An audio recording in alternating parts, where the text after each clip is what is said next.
I made a video game in Unreal Engine to explore just how complicated driverless cars really are. I did this because over the past 15 years or so, there have been all sorts of wonderful technologies and showcases that highlight how close we are to these driverless vehicles. But like nuclear fusion, it seems to keep getting pushed back every year, often because of changes in regulation or incidents, as well as public perception and acceptance. I'm not an expert in robotics or vehicle dynamics, and I'm not an especially amazing driver in my own car, but I was curious enough to have a crack at solving this issue myself.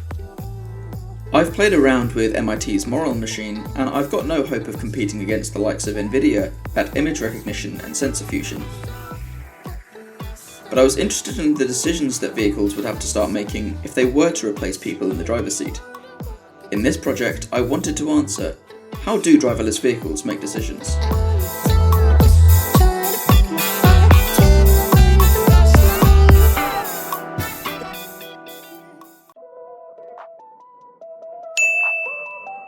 My project was simple enough.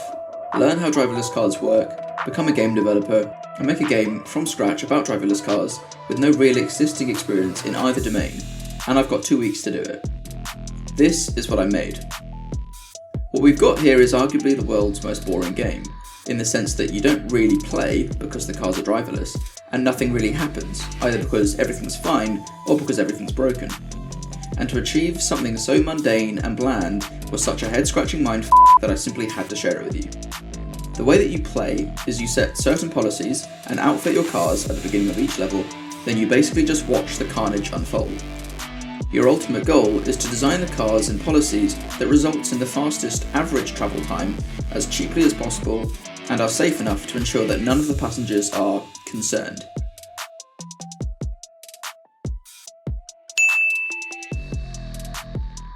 I started this project off with very little working knowledge of game engines and no practical knowledge of making games in Unreal. While I've got a fair bit of experience with coding and simulation from university and professionally, this would be a whole new kettle of fish. The reason I wanted to make this clear is because what you're about to see is not just what you can do in 2 weeks, but also what you can learn to do in 2 weeks. Unreal Engine is awesome, and it's got an awesome community full of tutorials and free content.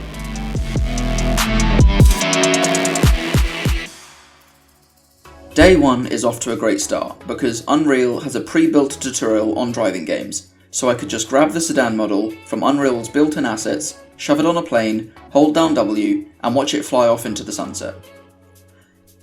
Day 1 also contained a fair amount of planning and reality checking because I knew I was giving myself only 2 weeks and I didn't want to get carried away on something like map building if the cars weren't finished.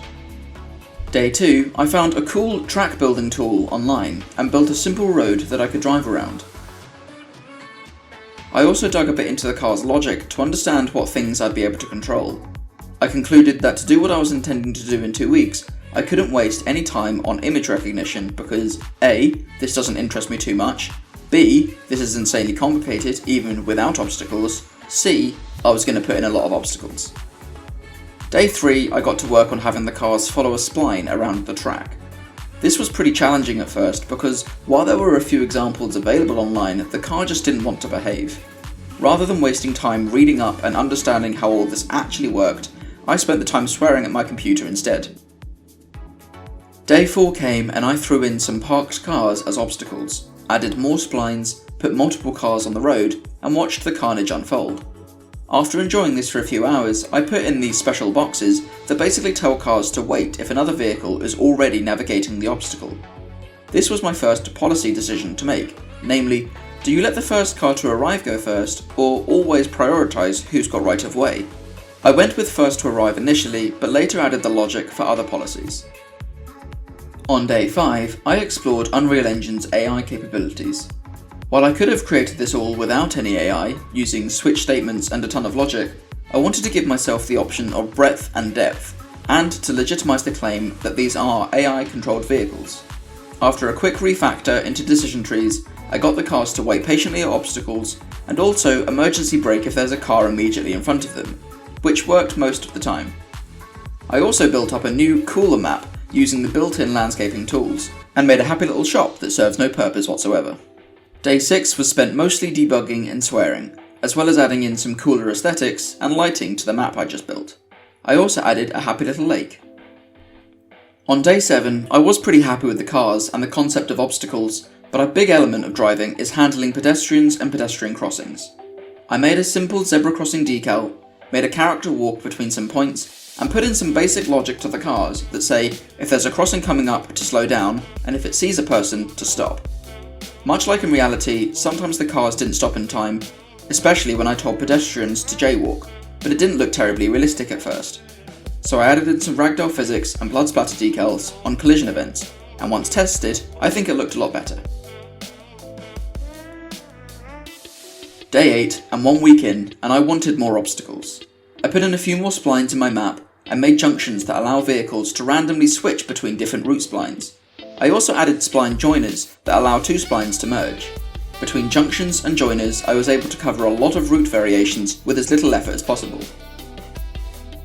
I also added an additional AI perception to the vehicles in the form of a long-range sensor, so that they could detect cars further away and engage a more cautious driving stance, while keeping the short-range sensor for the pedestrians and collision avoidance. Day 9, I looked at gamifying whatever you'd call what I'd created. I brought in randomly spawning passengers, a concept of how delayed along a route you are, and a vehicle cost that was driven by some controllable metrics such as engine power, starting mass, and the ability to remove various sensors. I also added the concept of safety and panic by allowing passengers to themselves under rapid deceleration or close call collisions. Passengers aged under 4 years old and over 84 could also just crap themselves randomly. As I said, this game is a reflection on reality. By day 10, I needed a way to control these car parameters, so I built a main menu, where you can select the level, of course there is only one, design your car, select your policies, and turn on some sparkles for unnecessary pizzazz.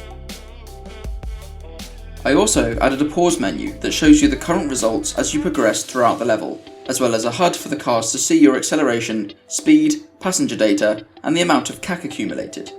This last bit was mostly because I wanted to incorporate the poop emoji into my game. On day 11, I added 2 more options to how vehicles should handle obstacles. I already had the first to arrive policy, but here I also added the right of way policy and lateness in journey. The idea being that if vehicles could talk to each other, a logical way to alleviate traffic and reduce congestion would be to always handle priorities based on vehicles who are the most delayed in their journey. I thought it was a really cool idea at first, until I realised that everyone on my map was already super late in their journeys, so just for good measure, I made anyone forced to wait automatically discharge themselves. Day 12, and I was bored of this small mountain map, so I got stuck into world building and made this awesome cityscape. I added trees, buildings, and another happy little lake that rises rapidly over time, simulating our rising sea levels. Again, this game is a reflection on reality. Day 13, and I'm back on debugging, optimization, and swearing at my computer.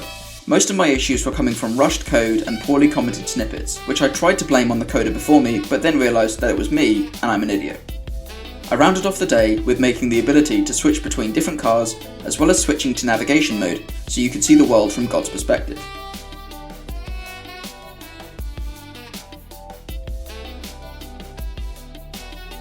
On day 14, I revelled in my glory and then went to bed.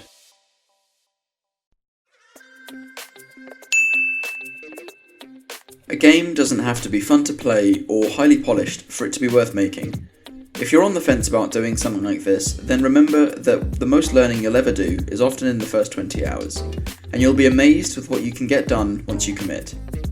It certainly helps to enjoy the process and essentially turn the entire journey into a fun experiment, which is why, subtly, I've learnt about coding principles, optimization, maths, vehicle dynamics, and even road psychology, all in the last 13 days, essentially by accident.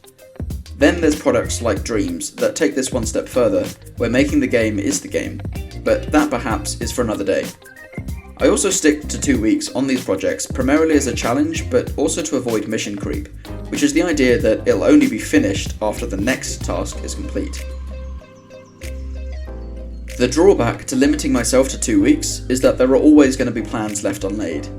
The thing I was most looking forward to including was a way to have vehicles break the rules, simulating non-driverless cars. This would have been ultimately a lot of work, because simulating human behaviour is obviously so much more complicated than simulating ideal behaviours, because humans are imperfect and inferior to machines. After that, I'd like to have included control over other policies, such as allowing overtaking of slower vehicles, and a greater variation of vehicles on the road, all with different performance metrics and enabled sensors. Something I've long admired about game developers is that the community is a perfect mix of inspiration and collaboration. I'm coming from an engineering background, and my biggest gripe in engineering these days is that the only real open source collaboration up until recently were model sharing sites like Thingiverse and GrabCAD. In the game development community, I can start with built-in, completely working vehicle dynamics, download a road building tool, download a foliage pack, and lean a lot on tutorials and examples online to make something completely unreal in 2 weeks. This sense of collaboration and open sourcing work is very rare in fields such as engineering, but I'm optimistic that as time goes on these things will open up more.